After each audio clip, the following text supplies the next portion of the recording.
The Truth About Pycraft by H. G. Wells. He sits not a dozen yards away. If I glance over my shoulder, I can see him. And if I catch his eye, and usually I catch his eye, it meets me with an expression. It is mainly an imploring look, and yet with suspicion in it. Confound his suspicion.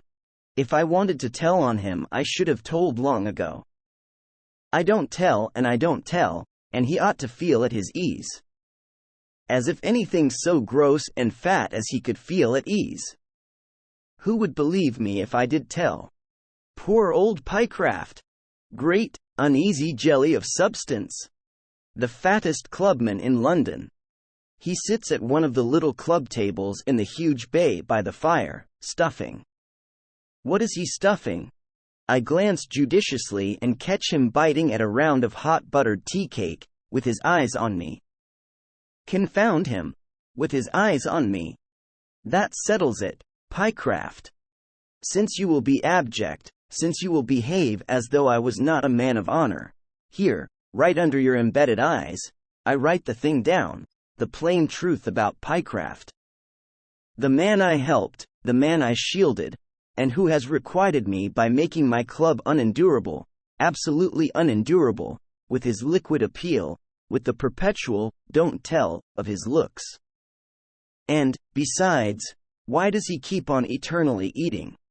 Well, here goes for the truth, the whole truth, and nothing but the truth. Pycraft. I made the acquaintance of Pycraft in this very smoking room. I was a young, nervous new member, and he saw it.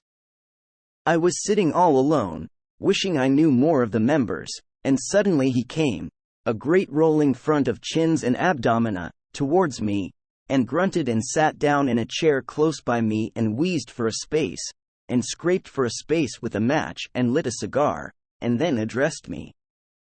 I forget what he said. Something about the matches not lighting properly. And afterwards as he talked he kept stopping the waiters one by one as they went by, and telling them about the matches in that thin, fluty voice he has. But, anyhow, it was in some such way we began our talking. He talked about various things and came round to games. And thence to my figure and complexion. You ought to be a good cricketer, he said. I suppose I am slender to what some people would call lean, and I suppose I am rather dark, still. I am not ashamed of having a Hindu great-grandmother. But, for all that, I don't want casual strangers to see through me at a glance to her. So that I was set against Pycraft from the beginning. But he only talked about me in order to get to himself. I expect, he said, you take no more exercise than I do, and probably you eat no less. Like all excessively obese people, he fancied he ate nothing. Yet, and he smiled an oblique smile, we differ. And then he began to talk about his fatness and his fatness. All he did for his fatness and all he was going to do for his fatness. What people had advised him to do for his fatness and what he had heard of people doing for fatness similar to his. A priori, he said, one would think a question of nutrition could be answered by dietary and a question of assimilation by drugs. It was stifling. It was dumpling talk. It made me feel swelled to hear him. One stands that sort of thing once in a way at a club, but a time came when I fancied I was standing too much. He took to me altogether too conspicuously. I could never go into the smoking room, but he would come wallowing towards me, and sometimes he came and gormandized round and about me while I had my lunch. He seemed at times almost to be clinging to me. He was a bore, but not so fearful a bore as to be limited to me. And from the first there was something in his manner, almost as though he knew, almost as though he penetrated to the fact that I might, that there was a remote, exceptional chance in me that no one else presented. I'd give anything to get it down, he would say, anything, and peer at me over his vast cheeks and pant. Poor old Pycraft! He has just gonged, no doubt to order another buttered tea cake. He came to the actual thing one day. Our pharmacopoeia, he said, our Western pharmacopoeia is anything but the last word of medical science. In the East, I've been told. He stopped and stared at me. It was like being at an aquarium. I was quite suddenly angry with him. Look here, I said, who told you about my great-grandmother's recipes? Well, he fenced. Every time we've met for a week, I said, and we've met pretty often, you've given me a broad hint or so about that little secret of mine. Well, he said, now the cat's out of the bag, I'll admit, yes, it is so. I had it? From Pattison? Indirectly, he said, which I believe was lying, yes. Pattison, I said, took that stuff at his own risk. He pursed his mouth and bowed. My great-grandmother's recipes, I said, are queer things to handle. My father was near making me promise. He didn't. No. But he warned me. He himself used one, once. Ah! ... But do you think? Suppose there did happen to be one. The things are curious documents, I said. Even the smell of them. ... No. But after going so far, Pycraft was resolved I should go farther. I was always a little afraid if I tried his patience too much he would fall on me suddenly and smother me. I own I was weak. But I was also annoyed with Pycraft.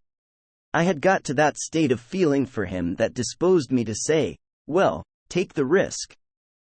The little affair of Pattison to which I have alluded was a different matter altogether. What it was doesn't concern us now, but I knew, anyhow, that the particular recipe I used then was safe. The rest I didn't know so much about, and, on the whole, I was inclined to doubt their safety pretty completely. Yet even if Pycraft got poisoned, I must confess the poisoning of Pycraft struck me as an immense undertaking. That evening I took that queer, odd-scented sandalwood box out of my safe and turned the rustling skins over. The gentleman who wrote the recipes for my great-grandmother evidently had a weakness for skins of a miscellaneous origin, and his handwriting was cramped to the last degree. Some of the things are quite unreadable to me, though my family, with its Indian civil service associations, has kept up a knowledge of Hindustani from generation to generation, and none are absolutely plain sailing. But I found the one that I knew was there soon enough, and sat on the floor by my safe for some time looking at it. Look here, said I to Pycraft next day, and snatched the slip away from his eager grasp. So far as I can make it out, this is a recipe for loss of weight. Ah, said Pycraft. I'm not absolutely sure, but I think it's that. And if you take my advice, you'll leave it alone. Because, you know, I blacken my blood in your interest, Pycraft. My ancestors on that side were, so far as I can gather, a jolly queer lot. See? Let me try it, said Pycraft. I leant back in my chair. My imagination made one mighty effort and fell flat within me. What in heaven's name, Pycraft, I asked, do you think you look like when you get thin? He was impervious to reason. I made him promise never to say a word to me about his disgusting fatness again whatever happened. Never. And then I handed him that little piece of skin. It's nasty stuff, I said. No matter, he said, and took it. He goggled at it. But, he said. He had just discovered that it wasn't English. To the best of my ability, I said, I will do you a translation. I did my best. After that we didn't speak for a fortnight. Whenever he approached me I frowned and motioned him away, and he respected our compact, but at the end of a fortnight he was as fat as ever. And then he got a word in. I must speak, he said. It isn't fair. There's something wrong. It's done me no good. You're not doing your great-grandmother justice. Where's the recipe? He produced it gingerly from his pocket-book. I ran my eye over the items. Was the egg addled? I asked. No. Ought it to have been? That, I said, goes without saying in all my poor dear great-grandmother's recipes. When condition or quality is not specified, you must get the worst. She was drastic or nothing. And there's one or two possible alternatives to some of these other things. You got fresh rattlesnake venom. I got a rattlesnake from Jamraches.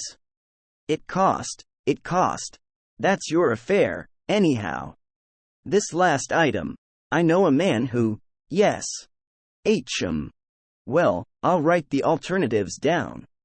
So far as I know the language, the spelling of this recipe is particularly atrocious. By the by, dog here probably means pariah dog. For a month after that I saw Pycraft constantly at the club and as fat and anxious as ever. He kept our treaty, but at times he broke the spirit of it by shaking his head despondently. Then one day in the cloakroom he said, "Your great-grandmother." Not a word against her, I said, and he held his peace.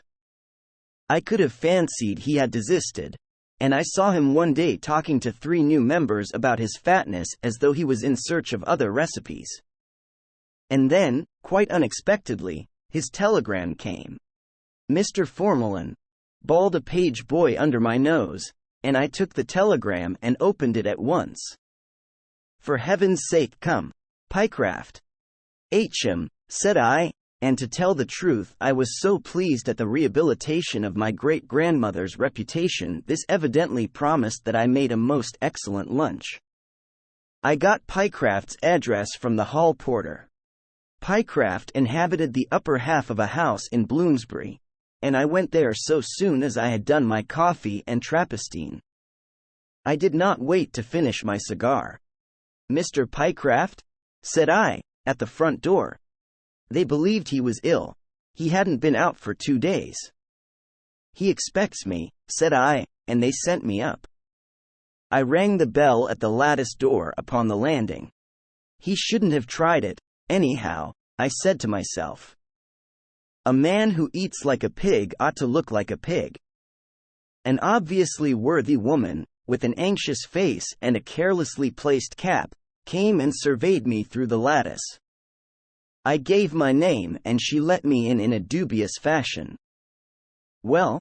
said I, as we stood together inside Pycraft's piece of the landing. "'E said you was to come in if you came," she said, and regarded me, making no motion to show me anywhere. And then, confidentially, "'E's locked in, sir." "Locked in?" "Locked himself in yesterday morning and 'asn't let anyone in since, sir." And ever and again swearing. "Oh, my!" I stared at the door she indicated by her glances. "In there?" I said. "Yes, sir." "What's up?" She shook her head sadly. "E keeps on calling for victuals, sir." "EV victuals, E wants." I am what I can. "Pork, E's, add, suet puddin', sausages, no bread." "Everythink like that." "Left outside, if you please, and me go away." "E's eaten, sir, somethink awful." There came a piping bawl from inside the door. "That Formalin?" "That you, Pycraft?" I shouted, and went and banged the door. "Tell her to go away." I did. Then I could hear a curious pattering upon the door, almost like someone feeling for the handle in the dark, and Pycraft's familiar grunts. "It's all right," I said, "she's gone." But for a long time the door didn't open. I heard the key turn. Then Pycraft's voice said, "Come in." I turned the handle and opened the door. Naturally I expected to see Pycraft. Well, he wasn't there. I never had such a shock in my life. There was his sitting room in a state of untidy disorder, plates and dishes among the books and writing things, and several chairs overturned, but Pycraft. "It's all right, oh man. Shut the door," he said, and then I discovered him. There he was right up close to the cornice in the corner by the door, as though someone had glued him to the ceiling. His face was anxious and angry. He panted and gesticulated. "Shut the door," he said. "If that woman gets hold of it." I shut the door, and went and stood away from him and stared. "If anything gives way and you tumble down," I said, "you'll break your neck, Pycraft." "I wish I could," he wheezed. "A man of your age and weight getting up to kiddish gymnastics." "Don't," he said, and looked agonized. "I'll tell you," he said, and gesticulated. "How the deuce," said I, "are you holding on up there?" And then abruptly I realized that he was not holding on at all, that he was floating up there just as a gas-filled bladder might have floated in the same position. He began a struggle to thrust himself away from the ceiling and to clamber down the wall to me. "It's that prescription," he panted, as he did so. "Your great-gran." He took hold of a framed engraving rather carelessly as he spoke, and it gave way, and he flew back to the ceiling again, while the picture smashed onto the sofa. Bump, he went against the ceiling, and I knew then why he was all over white on the more salient curves and angles of his person. He tried again more carefully, coming down by way of the mantel. It was really a most extraordinary spectacle, that great, fat, apoplectic-looking man upside down and trying to get from the ceiling to the floor. "That prescription," he said. "Too successful." "How?" "Loss of weight, almost complete." And then, of course, I understood. "By Jove, Pycraft," said I, "what you wanted was a cure for fatness." "But you always called it weight." "You would call it weight." Somehow I was extremely delighted. I quite liked Pycraft for the time. "Let me help you," I said, and took his hand and pulled him down. He kicked about, trying to get a foothold somewhere. It was very like holding a flag on a windy day. "That table," he said, pointing, "is solid mahogany and very heavy. If you can put me under that." I did, and there he wallowed about like a captive balloon, while I stood on his hearthrug and talked to him. I lit a cigar. "Tell me," I said, "what happened?" "I took it," he said. "How did it taste?" "Oh, beastly." I should fancy they all did. Whether one regards the ingredients or the probable compound or the possible results, almost all of my great-grandmother's remedies appear to me at least to be extraordinarily uninviting. For my own part, I took a little sip first. Yes. And as I felt lighter and better after an hour, I decided to take the draft. "My dear Pycraft." I held my nose, he explained. And then I kept on getting lighter and lighter, and helpless, you know. He gave way to a sudden burst of passion. "What the goodness am I to do?" he said. "There's one thing pretty evident," I said, "that you mustn't do. If you go out of doors, you'll go up and up." I waved an arm upward. "They'd have to send Santos Dumont after you to bring you down again." "I suppose it will wear off." I shook my head. "I don't think you can count on that," I said. And then there was another burst of passion, and he kicked out at adjacent chairs and banged the floor. He behaved just as I should have expected a great, fat, self-indulgent man to behave under trying circumstances. That is to say, very badly. He spoke of me and my great-grandmother with an utter want of discretion. "I never asked you to take the stuff," I said.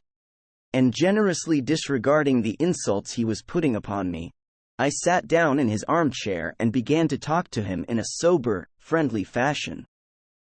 I pointed out to him that this was a trouble he had brought upon himself, and that it had almost an air of poetical justice. He had eaten too much. This he disputed, and for a time we argued the point. He became noisy and violent, so I desisted from this aspect of his lesson. "And then," said I, "you committed the sin of euphuism. You called it not fat, which is just and inglorious, but weight." "You," he interrupted to say he recognized all that. What was he to do? I suggested he should adapt himself to his new conditions. So we came to the really sensible part of the business. I suggested that it would not be difficult for him to learn to walk about on the ceiling with his hands. I can't sleep, he said. But that was no great difficulty. It was quite possible, I pointed out, to make a shake-up under a wire mattress, fasten the underthings on with tapes, and have a blanket, sheet, and coverlet to button at the side. He would have to confide in his housekeeper, I said, and after some squabbling he agreed to that. Afterwards it was quite delightful to see the beautifully matter-of-fact way with which the good lady took all these amazing inversions. He could have a library ladder in his room, and all his meals could be laid on the top of his bookcase. We also hit on an ingenious device by which he could get to the floor whenever he wanted, which was simply to put the British Encyclopedia, 10th edition, on the top of his open shelves. He just pulled out a couple of volumes and held on, and down he came. And we agreed there must be iron staples along the skirting, so that he could cling to those whenever he wanted to get about the room on the lower level. As we got on with the thing, I found myself almost keenly interested. It was I who called in the housekeeper and broke matters to her, and it was I chiefly who fixed up the inverted bed. In fact, I spent 2 whole days at his flat. I am a handy, interfering sort of man with a screwdriver, and I made all sorts of ingenious adaptations for him. Ran a wire to bring his bells within reach, turned all his electric lights up instead of down, and so on. The whole affair was extremely curious and interesting to me, and it was delightful to think of Pycraft like some great, fat blowfly, crawling about on his ceiling and clambering round the lintels of his doors from one room to another, and never coming to the club any more. Then, you know, my fatal ingenuity got the better of me. I was sitting by his fire drinking his whiskey, and he was up in his favorite corner by the cornice, tacking a Turkey carpet to the ceiling, when the idea struck me. By Jove, Pycraft! I said, all this is totally unnecessary. And before I could calculate the complete consequences of my notion, I blurted it out. Lead underclothing, said I, and the mischief was done. Pycraft received the thing almost in tears. To be right ways up again, he said. I gave him the whole secret before I saw where it would take me. Buy sheet lead, I said, stamp it into discs. Sew 'em all over your underclothes until you have enough. Have lead-soled boots, carry a bag of solid lead, and the thing is done. Instead of being a prisoner here, you may go abroad again, Pycraft. You may travel. A still happier idea came to me. You need never fear a shipwreck. All you need do is just slip off some or all of your clothes, take the necessary amount of luggage in your hand, and float up in the air. In his emotion he dropped the tack hammer within an ace of my head.